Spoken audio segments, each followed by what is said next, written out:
আসানসোলে স্বয়ং মা বিশ্রামপুরী মায়ের আদেশ পাওয়ার উদ্দেশ্যে মোহনপুর কলিয়ারিতে যে মহাযজ্ঞের অনুষ্ঠান শুরু করা হয়েছিল, আজকে তার সেই সমাপ্তি দিন এবং সেই উপলক্ষে কিন্তু হাজার হাজার গ্রামবাসীবৃন্দকে নরনারায়ণ সেবা করা হয়েছে। গ্রামবাসীরা কি বলছেন, এই মন্দির কি উঠে যাবে?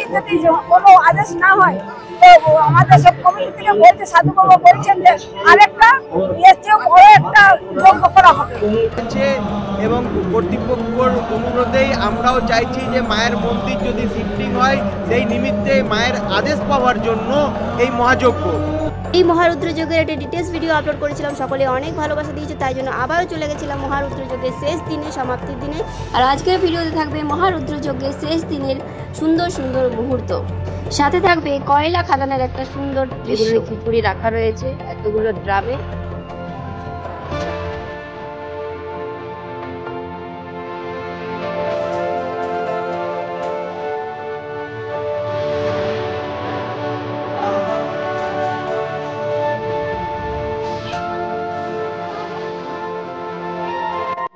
গত 13 এপ্রিল শুরু করা হয়েছিল পশ্চিম বর্ধমান জেলার আসানসোলের মোহনপুর কলিয়ারির পাহাড়গোড়া গ্রামের মা বিশ্রামপুরী মন্দিরে রুদ্র মহাযজ্ঞ। পাহাড়গোড়া যেহেতু কয়লা খনি অঞ্চল, এই অঞ্চলটিকে ভবিষ্যতে ইসিএল কর্তৃপক্ষ নিয়ে নেবেন, সেই উদ্দেশ্যে যাতে মায়ের মন্দিরটি এখান থেকে অন্য জায়গায় শিফটিং করানো যায়, সেই জন্যই কিন্তু মায়ের আদেশ প্রাপ্তির উদ্দেশ্যে এই মহারুদ্র যজ্ঞের আয়োজন করা হয়েছিল এবং 21শে এপ্রিল কিন্তু সেই মহারুদ্র যজ্ঞের সমাপ্তি হয়েছে। আর এখন কিন্তু তোমরা দেখতে পাচ্ছ সেই মহারুদ্র যজ্ঞের সমাপ্তির দৃশ্য। মায়ের যদি আদেশ না পাওয়া যায় তাহলে কিন্তু কোনো মতেই এই মন্দির এখান থেকে স্থানান্তরিত করা যাবে না। আর মায়ের আদেশ যাতে পাওয়া যায় সেই জন্যই কিন্তু এই মহারুদ্র যজ্ঞের আয়োজন করা হয়েছিল এবং নবকুণ্ড করা হয়েছিল, 9টি কিন্তু যজ্ঞকুণ্ড করা হয়েছিল এবং গ্রামবাসীবৃন্দ মিলে সকলে এই যজ্ঞ করেছেন, খুব ভক্তি এবং খুব নিষ্ঠা ভরে সেই যজ্ঞ করেছেন। আশা করা হচ্ছে যদি মায়ের আদেশ পাওয়া যায় তাহলে কিন্তু এই মন্দির অন্য জায়গায় করা হবে। তো চলো এবার নিয়ে যাই মায়ের মন্দিরে। উপস্থিত রয়েছি মা বিশ্রামপুরী মন্দিরে, ঠিক আছে, ভেতরে। কালকে আগের দিন যেদিন এসেছিলাম রাতের বেলায় সেভাবে ভালোভাবে দর্শন করাতে পারিনি, তো আজকে তোমাদেরকে সামনে থেকে আরও একবার মায়ের দর্শন করিয়ে দিই। চলো সঙ্গে থাকো, দেখতে থাকো। বহু প্রাচীন একটি মন্দির মা বিশ্রামপুরী মন্দির। কথিত আছে মা বিশ্রামপুরী হচ্ছেন ঘাগর বুড়ির বোন এবং ঘাগর বুড়ির আরও কিছু বোন কিন্তু রয়েছে এর আশেপাশে, যেমন মা সাঁতার বুড়ি, মা পানুরিয়া বুড়ি, এছাড়া মা মেলা বুড়ি রয়েছে আমাদের হাউসিং আসানসোলে। তো চলো আবার যজ্ঞে ফিরে এলাম। এই যে দেখতে পাচ্ছ যজ্ঞের শেষ মুহূর্ত তোমরা দেখতে পাচ্ছ, যজ্ঞ শেষে পরিক্রমা করা হচ্ছে। ইনি হচ্ছেন সেই সিদ্ধ মহাপুরুষ যিনি পাহাড়গোড়ারই বাসিন্দা এবং উনি এখন থাকেন রাজস্থানে। রাজস্থান থেকে কিন্তু উনি আবারও এসেছেন এখানে সেই মহাযজ্ঞের অনুষ্ঠানে। মা বিশ্রামপুরী কিন্তু সকলেরই মনে অনেকটা পরিমাণে জায়গা করে আছে, তা তোমরা এখানকার ভিড় দেখেই বুঝতে পারছো, ঠিক আছে। তো এখানে কিন্তু যজ্ঞ শেষে আরতি দেওয়া হচ্ছিল, এরপরে কিন্তু নরনারায়ণ সেবা হবে এবং সেই রান্নাশালে নিয়ে যাব, যেখানে নরনারায়ণ সেবা রান্না করা হচ্ছে সেই রান্নাশালে নিয়ে যাব এবং সেখানকার প্রসাদের আয়োজন দেখে তোমরা বুঝতে পারবে যে কত গ্রামবাসী বৃন্দ এখানে কিন্তু প্রসাদ গ্রহণ করেছেন। এই মুহূর্তে চলে এসেছি মা বিশ্রামপুরীর যে আজকে যজ্ঞ শেষ হয় তারপরে যে নরনারায়ণ সেবা হবে সেটারই রান্নাশালে, যেখানে কিন্তু তোমরা দেখতে পাচ্ছ ড্রাম ভর্তি ভর্তি কিন্তু খিচুড়ি কিন্তু অলরেডি তৈরি হয়ে গেছে আর এখনো কিন্তু বানানো হচ্ছে। এদিকে দেখতে পাচ্ছ উনুনে কিন্তু হান্ডা চাপা রয়েছে এবং দেখাচ্ছি এখানে কিন্তু চাটনিও রেডি রয়েছে, একটা বিশাল বড় হান্ডাতে কিন্তু চাটনিও রেডি রয়েছে, সাথে কিন্তু সবজিও আছে। এই বিশাল বড় হান্ডাতে দেখতে পাচ্ছ চাটনি আর এগুলো সব খিচুড়িতে যাবে। খিচুড়ি রাখা রয়েছে এতগুলো ড্রামে আর এখনো আরো কিন্তু তৈরি হচ্ছে। প্রায় 16টি ড্রাম ভর্তি খিচুড়ি ছিল, তারপরেও কিন্তু আরো খিচুড়ি এখানে রেডি হচ্ছিল। এবার চলে যাব গ্রামবাসীরা কি বলছেন, মন্দির কি উঠে যাবে নাকি থাকবে। এইখানে যেটা পুজোর আয়োজন হয়েছে এটা আমরা গ্রামবাসীরা সবাই মিলে এবং ইসিএল কর্তৃপক্ষ সবাই মিলে একটা রুদ্র মহাযজ্ঞের আয়োজন করা হয়েছে, যেখানে আমাদের মা বিশ্রামপুরী মাতা এখানে আছেন ওনার নিমিত্তে। এর আগে আমাদের দুবার এই যজ্ঞ হয়েছে।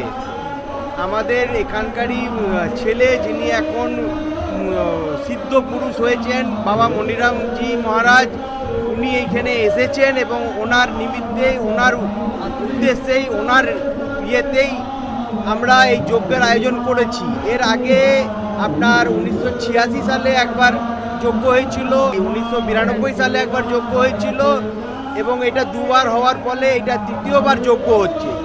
যেহেতু আমাদের এইখানে গ্রাম ছিল পাহাড়গোড়া গ্রাম, যার তলে প্রচুর কয়লা থাকায় ইসিএল কর্তৃপক্ষ সেই সব কয়লার জন্য আমাদের গ্রামকে অনুরোধ করে সবাইকে শিফটিং করার ব্যবস্থা করেছে এবং কর্তৃপক্ষর অনুরোধেই আমরাও চাইছি যে মায়ের মন্দির যদি শিফটিং হয় সেই নিমিত্তে মায়ের আদেশ পাওয়ার জন্য এই মহাযজ্ঞ। যদি মা আদেশ দেন কাউকে, সবাই যে কোনো গ্রামবাসীকে, আমাদের পুরোহিতকে, যে আমার এখান থেকে শিফটিং করা হোক, সেই জন্য আমরা মায়ের আরাধনায় সবাই বসে আছি। যদি মা আদেশ দেন তাহলে মাকে আমরা এখান থেকে শিফটিং করব আমাদের নিজেদের জায়গায় বা যেখানেই মা আদেশ দেবেন, সেই নিমিত্তেই এই যজ্ঞর আয়োজন। এতে ইসিএল কর্তৃপক্ষ এবং গ্রামবাসী আমরা সবাই মিলেই যৌথভাবে এই আয়োজন করা হয়েছে। আমার নাম দীপক রায়, আমরা পাহাড়গোড়া গ্রামবাসী। আমার জন্মস্থান, এখানে আমার জন্মগ্রহণ করেছি, আমার স্মৃতি সব এইখানেই আছে। এখন আমরা এইখানে মায়ের আদেশের জন্য এই যজ্ঞ আজকে 23 বছর আগে একবার হয়েছিল, আবার এই হচ্ছে এই বড় যজ্ঞ, যে মাকে এইখানে ইসিএল বলছে যে মাকে অন্য জায়গায় অন্যত্র নিয়ে যাবে, তার জন্য মায়ের কোনো আদেশ, সেই জন্য সেই উপলক্ষে যজ্ঞ হচ্ছে। কিন্তু আজ পর্যন্ত মায়ের কোনো আদেশ দেয়নি। প্রথম দিনে যেদিন বাড়ি এসছে সেই দিন মায়ে বুঝিয়ে দিচ্ছি যে আমি কোথাও যাবো না, কেননা একদম এত ঝড় বৃষ্টি অন্য কোনো জায়গায় হয়নি। সব যত তাণ্ডব নৃত্য না, 50 থেকে এখানে কোনোদিন বানর নেই, হনুমানজি 50 থেকে 60খানা হনুমানজি এসছে, আর যত যজ্ঞকুণ্ড সব নিভিয়ে দিচ্ছে বৃষ্টি জলে।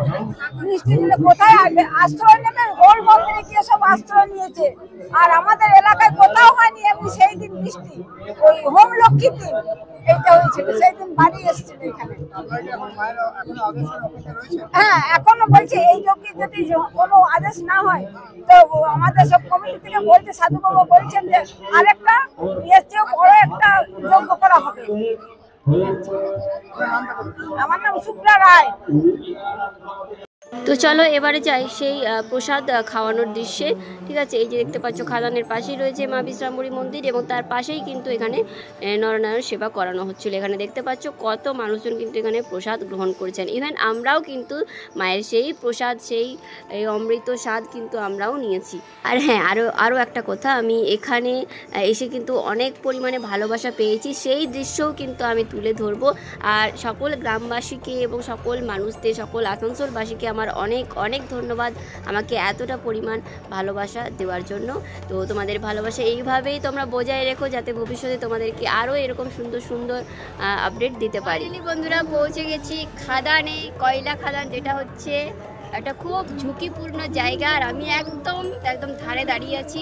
জাস্ট একটু যদি পাটা সরে যায় রে বাবা, তাহলে একদম ফিনিশ, একদম সঙ্গে সঙ্গে আমি ফিনিশ হয়ে যাবো। তো যাই হোক, এখান থেকে যেটা আমি লাইভ দেখতে পাচ্ছি, জাস্ট অসাধারণ ভিউ দেখতে পাচ্ছি। ক্যামেরাতে হয়তো সেটা আমি বন্দি করতে পারছি না, কারণ আমার এটা মোবাইল ক্যামেরা, ঠিক আছে। আর এক ফ্রেমে কিন্তু আসবেও না, পুরো এরিয়াটা এক ফ্রেমে আসবে না, কিন্তু জাস্ট কী বলবো, মানে চোখ সরানো যাচ্ছে না, এতটাই সুন্দর এটা দৃশ্যটা। কয়লা কাটা হচ্ছে, ঠিক আছে, কয়লা যেটা হচ্ছে বলা হয় কালো হিরে, ব্ল্যাক ডায়মন্ড যেটা, তো সেই খাদানে এখন উপস্থিত রয়েছি, ঠিক আছে। তো আমার জীবনের খুব সুন্দর একটা অভিজ্ঞতা এখানে আমি রাখলাম, এখানে বন্দি করে রাখলাম ফেসবুকের মধ্যে। তো সকলের ভালোবাসায় আমি সত্যিই ধন্য। আর এই যে হচ্ছে সেই প্রাপ্তির মুহূর্ত।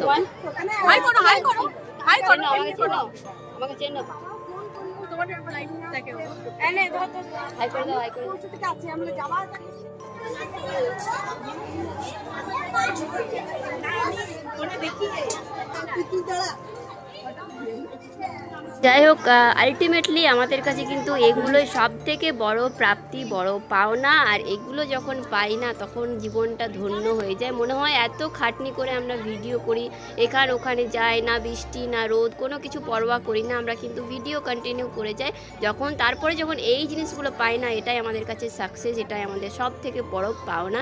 তাই জন্য আমি এই ভিডিওর মধ্যে সমস্ত কিছু বন্দি করে রাখলাম।